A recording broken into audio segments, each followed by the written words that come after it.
നിറം ന്യൂസിലേക്ക് സ്വാഗതം. പ്രധാന വാർത്തകൾ. വെല്ലുവിളികൾ അവസരങ്ങളാക്കി മാറ്റുന്നവർക്കാണ് ജീവിത വിജയം നേടാനാകുകയുള്ളൂവെന്ന് ആഭ്യന്തരമന്ത്രി രമേശ് ചെന്നിത്തല. വർത്തമാന കാലഘട്ടത്തിൽ വിദ്യാർത്ഥി സമൂഹത്തിന് വലിയ ലക്ഷ്യബോധം ഉണ്ടാകണമെന്നും നേട്ടങ്ങൾ പൊതുസമൂഹത്തിന് വേണ്ടിയും പ്രയോജനപ്പെടുത്തണമെന്നും മന്ത്രി.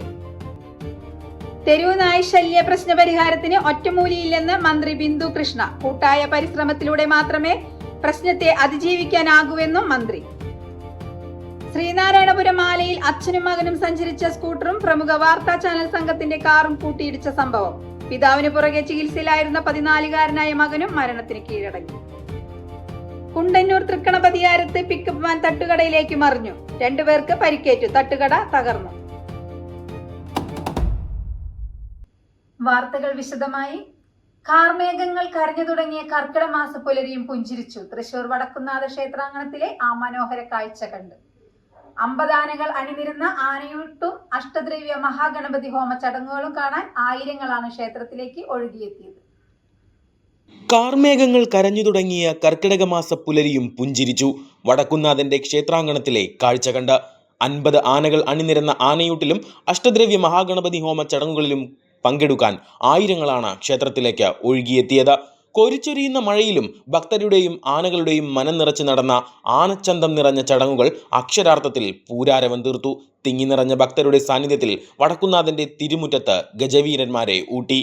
ആദ്യ ഉരുള തിരുവമ്പാടി ലക്ഷ്മിക്കുട്ടിക്ക് മേൽശാന്തി പയ്യപ്പള്ളി മാധവൻ നമ്പൂതിരി നൽകി. ഓരോ ആനയ്ക്കും 10 ഔഷധ ഉരുളയും 10 പട്ടയും തണ്ണിമത്തൻ, മുന്തിരി, കരിമ്പ്, കക്കരിക്ക തുടങ്ങിയവയാണ് നൽകിയത്. പുലർച്ചെ 5 മണിക്ക് മഹാഗണപതി ഹോമത്തോടെയാണ് ചടങ്ങുകൾക്ക് തുടക്കമായത്. വടക്കുന്നാഥനെ വണങ്ങി പടിഞ്ഞാറെ ഗോപുരനട വഴിയാണ് ആനകൾ തിരുമുറ്റത്തെത്തിയത്. മന്ത്രി OJ ജനീഷ്, MLA മാരായ ചാണ്ടിയുമ്മൻ, രാജൻ പല്ലൻ, സാമൂഹിക രാഷ്ട്രീയ സാംസ്കാരിക രംഗത്തെ പ്രതിനിധികൾ തുടങ്ങി നിരവധി പേർ ചടങ്ങുകളിൽ പങ്കെടുക്കാനെത്തിയിരുന്നു. 42 കൊമ്പന്മാരും 8 പിടിയാനകളുമാണ് ഇത്തവണ ആനയൂട്ടിൽ പങ്കെടുക്കാനെത്തിയത്. തൃശൂർ കുണ്ടന്നൂർ തൃക്കണപതിയാരത്ത് നിയന്ത്രണം വിട്ട പിക്കപ്പ് വാൻ തട്ടുകടയ്ക്ക് മുകളിലേക്ക് മറിഞ്ഞു. തട്ടുകട തകർന്നു. 2 പേർക്ക് പരിക്കേറ്റു. കുണ്ടന്നൂർ തൃക്കണപതിയാരത്ത് നിയന്ത്രണം വിട്ട പിക്കപ്പ് വാൻ തട്ടുകടയ്ക്ക് മുകളിലേക്ക് മറിഞ്ഞു. തട്ടുകട തകർന്ന് 2 പേർക്ക് പരിക്കേറ്റു. ഇന്ന് ഉച്ചയ്ക്ക് 1 മണിയോടുകൂടിയാണ് അപകടം നടന്നത്. വരവൂർ ഭാഗത്തു നിന്നും കുണ്ടന്നൂർ ഭാഗത്തേക്ക് സഞ്ചരിക്കുകയായിരുന്ന മാക്സിമോ പിക്കപ്പ് വാൻ നിയന്ത്രണം വിട്ട് പാതയോരത്തെ കടയിലേക്ക് മറിയുകയായിരുന്നുവെന്നാണ് വിവരങ്ങൾ. ചായ കുടിക്കാനെത്തിയ 48 വയസ്സുകാരൻ മണി, തട്ടുകട ജീവനക്കാരൻ 56-കാരൻ അരവിന്ദാക്ഷൻ എന്നിവർക്കാണ് പരിക്കേറ്റത്. പരിക്കേറ്റവരെ നാട്ടുകാരുടെ നേതൃത്വത്തിൽ ആശുപത്രിയിൽ പ്രവേശിപ്പിച്ചു. അപകടത്തിൽ തട്ടുകട പൂർണ്ണമായും തകർന്ന നിലയിലാണ്. സമീപത്ത് നിർത്തിയിട്ടിരുന്ന ഇരുചക്രവാഹനങ്ങളും വാഹനത്തിനടിയിൽപ്പെട്ടു.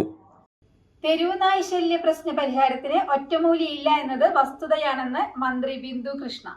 പരസ്പര പൂരകങ്ങളായ വിവിധ ഘടകങ്ങൾ ഒന്നിച്ചു ചേർന്നാൽ മാത്രമേ ഈ പ്രശ്നത്തെ അതിജീവിക്കാനാവുന്നുവെന്നും മന്ത്രി കൂട്ടിച്ചേർത്തു. ഉത്തരവാദിത്വ ബോധമുള്ള തെരുവ് നായ് പരിപാലന ശൈലി വളർത്തിയെടുക്കുന്നതിനോടൊപ്പം തദ്ദേശ സ്വയംഭരണ വകുപ്പിന്റെ നേതൃത്വത്തിൽ ഒരു ഏകീകൃത പെറ്റ് മാനേജ്മെന്റ് ഡിജിറ്റൽ സംവിധാനം വികസിപ്പിക്കേണ്ടതുണ്ടെന്നും മന്ത്രി കൂട്ടിച്ചേർത്തു. തൃശൂരിൽ വെറ്റിനറി കോളേജ് സംസ്ഥാനതല ശില്പശാല ഉദ്ഘാടനം ചെയ്ത് സംസാരിക്കുകയായിരുന്നു മന്ത്രി. തെരുവുനായ പ്രശ്നത്തിൽ തീർച്ചയായും ഒരിക്കലും ഒരു ഒറ്റമൂലി ഇല്ല. പരസ്പര പൂരകങ്ങളായ ഒത്തിരി ഘടകങ്ങൾ ഒരുമിച്ച് ചേർത്താൽ മാത്രമേ ഈ പ്രശ്നത്തെ നമുക്ക് അതിജീവിക്കാൻ കഴിയുകയുള്ളൂ.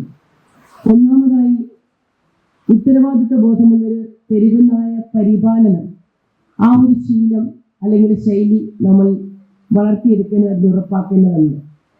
വളർത്തു നായ്ക്കളുടെ നിർബന്ധിത രജിസ്ട്രേഷൻ, ലൈസൻസിങ്, അതുപോലെ മൈക്രോ ചിപ്പിംഗ്, വാക്സിനേഷൻ, ബന്ധീകരണം അങ്ങനെ കാര്യക്ഷമമാക്കുവാൻ തദ്ദേശ സ്വയംഭരണ വകുപ്പിന്റെ നേതൃത്വത്തിൽ ഒരു ഏകീകൃത പെറ്റ് മാനേജ്മെന്റ് ഡിജിറ്റൽ സംവിധാനം വികസിപ്പിക്കേണ്ടതായിരുന്നു.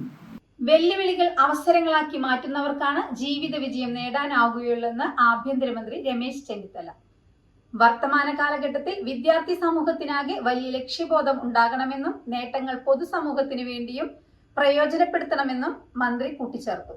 തൃശൂർ ടൗൺ ഹാളിൽ സംഘടിപ്പിച്ച വിദ്യാഭ്യാസ അവാർഡ് സമർപ്പണ ഉദ്ഘാടനം ചെയ്ത് സംസാരിക്കുകയായിരുന്നു രമേശ് ചെന്നിത്തല. വെല്ലുവിളികളെ അവസരങ്ങളാക്കി മാറ്റുന്നവർക്കാണ് ജീവിതത്തിൽ വിജയം കണ്ടെത്താൻ സാധിക്കുന്നത്. ഇന്നത്തെ കാലഘട്ടത്തിൽ എല്ലാവരും വിജയത്തിന് വേണ്ടി മത്സരിക്കുകയാണ്. എല്ലാവരും ഒന്നാമനാകാൻ വേണ്ടി മത്സരിക്കുകയാണ്. ഏറ്റവും താഴെ വരുന്ന ആളിനെ ആരും ശ്രദ്ധിക്കുന്നില്ല, അവരെയാണ് ശ്രദ്ധിക്കേണ്ടത്. അതുകൊണ്ട് ഞാൻ എൻ്റെ വാക്ക് നിർത്തുന്നു. നന്നായി പഠിക്കുമ്പോൾ നമ്മുടെ കൂടെയുള്ള എല്ലാ വെല്ലുവിളികളെയും നേരിടാനും പ്രയാസങ്ങളെ തരണം ചെയ്യാനും നമുക്ക്. ഇപ്പം കുട്ടികൾ ആത്മഹത്യ ചെയ്യുന്നു. SLC പരീക്ഷയിൽ മാർക്ക് കുറഞ്ഞതിൻ്റെ പേരിൽ ആത്മഹത്യ ചെയ്യുന്നു. എല്ലാത്തിനും A+ കിട്ടാതെ ഒരു സബ്ജക്റ്റിന് പുറകിൽ പോകുന്നതിൽ കഴിഞ്ഞ ദിവസം ഒരു കുട്ടി ആത്മഹത്യ ചെയ്തു. ആത്മഹത്യ ഒന്നിനും പരിഹാരമല്ല. ദൈവം തന്ന വരദാനമാണ് ഈ ജീവിതം. ദേശീയപാതയിൽ ശ്രീനാരായണപുരം ആലയിൽ പ്രമുഖ വാർത്താ ചാനൽ സംഘം സഞ്ചരിച്ച കാറിടിച്ച് ഗുരുതര പരിക്കേറ്റ് ചികിത്സയിലായിരുന്ന സ്കൂട്ടർ യാത്രക്കാരനായ വിദ്യാർത്ഥിയും മരണത്തിന് കീഴടങ്ങി. ദേശീയപാതയിൽ ശ്രീനാരായണപുരം ആലയിൽ പ്രമുഖ വാർത്താ ചാനൽ സംഘം സഞ്ചരിച്ച കാറിടിച്ച് ഗുരുതര പരിക്കേറ്റ് ചികിത്സയിലായിരുന്ന സ്കൂട്ടർ യാത്രക്കാരനായ വിദ്യാർത്ഥിയും മരണത്തിന് കീഴടങ്ങി. അഞ്ചാമ്പരുത്തി സ്വദേശി 14 വയസ്സുകാരൻ റംസാനാണ് ചികിത്സയിലിരിക്കെ മരിച്ചത്. ദിവസങ്ങൾക്ക് മുൻപുണ്ടായ അപകടത്തിൽ വാഹനമോടിച്ചിരുന്ന റംസാന്റെ പിതാവ് കബീർ സംഭവ ദിവസം തന്നെ മരണമടഞ്ഞിരുന്നു. കൊച്ചിയിൽ നിന്നും കോഴിക്കോട്ടേക്ക് പോവുകയായിരുന്ന ന്യൂസ് മലയാളം ചാനൽ സംഘം സഞ്ചരിച്ച കാറും സ്കൂട്ടറും കൂട്ടിയിടിച്ചായിരുന്നു അപകടം നടന്നത്. കനത്ത മഴയെ തുടർന്ന് തൃശൂർ ഒളരിക്കരയിലെ മദർ ആശുപത്രിയുടെ പാർക്കിംഗ് ഏരിയയിൽ സംരക്ഷണ മതിൽ തകർന്നു വീണ് 15ലേറെ ബൈക്കുകൾ ഉൾപ്പെടെയുള്ള ഇരുചക്രവാഹനങ്ങൾ മണ്ണിനടിയിൽപ്പെട്ടു. ആളുകൾ കുടുങ്ങിയിട്ടുണ്ടെന്ന സംശയത്തെ തുടർന്ന് ഫയർഫോഴ്സും പോലീസും സ്ഥലത്തെത്തി തിരച്ചിൽ നടത്തിയെങ്കിലും ആരും അപകടത്തിൽപ്പെട്ടിട്ടില്ലെന്ന് സ്ഥിരീകരിച്ചു. തുടർന്ന് മണ്ണ് നീക്കം ചെയ്ത് വാഹനങ്ങൾ പുറത്തെടുത്തുവെങ്കിലും മിക്കതിലും സാരമായ കേടുപാടുകൾ സംഭവിച്ചു. സംഭവത്തിൽ പോലീസ് അന്വേഷണം ആരംഭിച്ചു. ഷൊർണൂർ റെയിൽവേ സ്റ്റേഷനിൽ ഉപേക്ഷിക്കപ്പെട്ട നിലയിൽ 10 കിലോ കഞ്ചാവ് പിടികൂടി. ഓപ്പറേഷൻ തൂഫാന്റെ ഭാഗമായുള്ള പരിശോധനയിലാണ് കഞ്ചാവ് കണ്ടെത്തിയത്. ഷൊർണൂർ റെയിൽവേ സ്റ്റേഷനിൽ ഉപേക്ഷിക്കപ്പെട്ട നിലയിൽ 10 കിലോ കഞ്ചാവ് കണ്ടെത്തി. ഓപ്പറേഷൻ തൂഫാന്റെ ഭാഗമായുള്ള പരിശോധനയിലാണ് കഞ്ചാവ് കണ്ടെത്തിയത്. ഉപേക്ഷിക്കപ്പെട്ട നിലയിൽ കണ്ടെത്തിയ ഷോൾഡർ ബാഗിൽ നിന്ന് 10 കിലോയോളം കഞ്ചാവാണ് റെയിൽവേ പോലീസ് പിടിച്ചെടുത്തത്. പ്ലാറ്റ്ഫോമുകളിലും ട്രെയിനുകളിലും പോലീസ് സംഘം നടത്തിയ പരിശോധനയ്ക്കിടെയാണ് ബാഗ് ശ്രദ്ധയിൽപ്പെട്ടത്. ലഹരി മാഫിയകൾ ട്രെയിൻ മാർഗം കഞ്ചാവ് കടത്താൻ ശ്രമിക്കുന്നതിനിടെ സുരക്ഷാ പരിശോധന കടുപ്പിച്ചതോടെ ബാഗ് ഉപേക്ഷിച്ച് കടന്നുകളഞ്ഞതാകാമെന്നാണ് പോലീസിന്റെ പ്രാഥമിക നിഗമനം. റെയിൽവേ പോലീസും RPFും സംയുക്തമായാണ് പരിശോധന നടത്തിയത്. സംഭവത്തിൽ കേസെടുത്ത പോലീസ് CCTV ദൃശ്യങ്ങൾ കേന്ദ്രീകരിച്ചും അന്വേഷണം ആരംഭിച്ചിട്ടുണ്ട്. വരും ദിവസങ്ങളിലും പരിശോധനകൾ കൂടുതൽ കർശനമാക്കുമെന്ന് റെയിൽവേ പോലീസ് അറിയിച്ചു. തുടർന്ന് വിശദമായ വാർത്തകൾക്ക് ഞങ്ങളുടെ YouTube ചാനൽ സബ്സ്ക്രൈബ് ചെയ്യുക.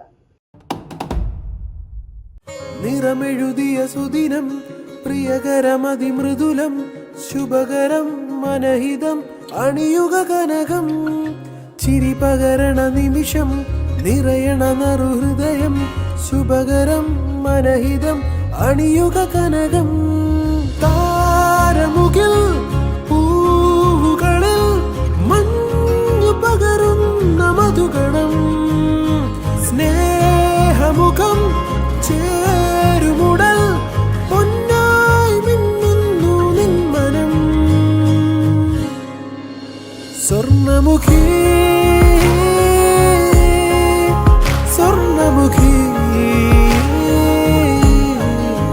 സ്വർണ്ണമുഖി സ്വർണ്ണമുഖി സ്വർണ്ണമുഖി ഗോൾഡ് ആൻഡ് ഡയമണ്ട്സ് സൂര്യപ്രഭയുടെ സ്വർണ്ണമുഖം.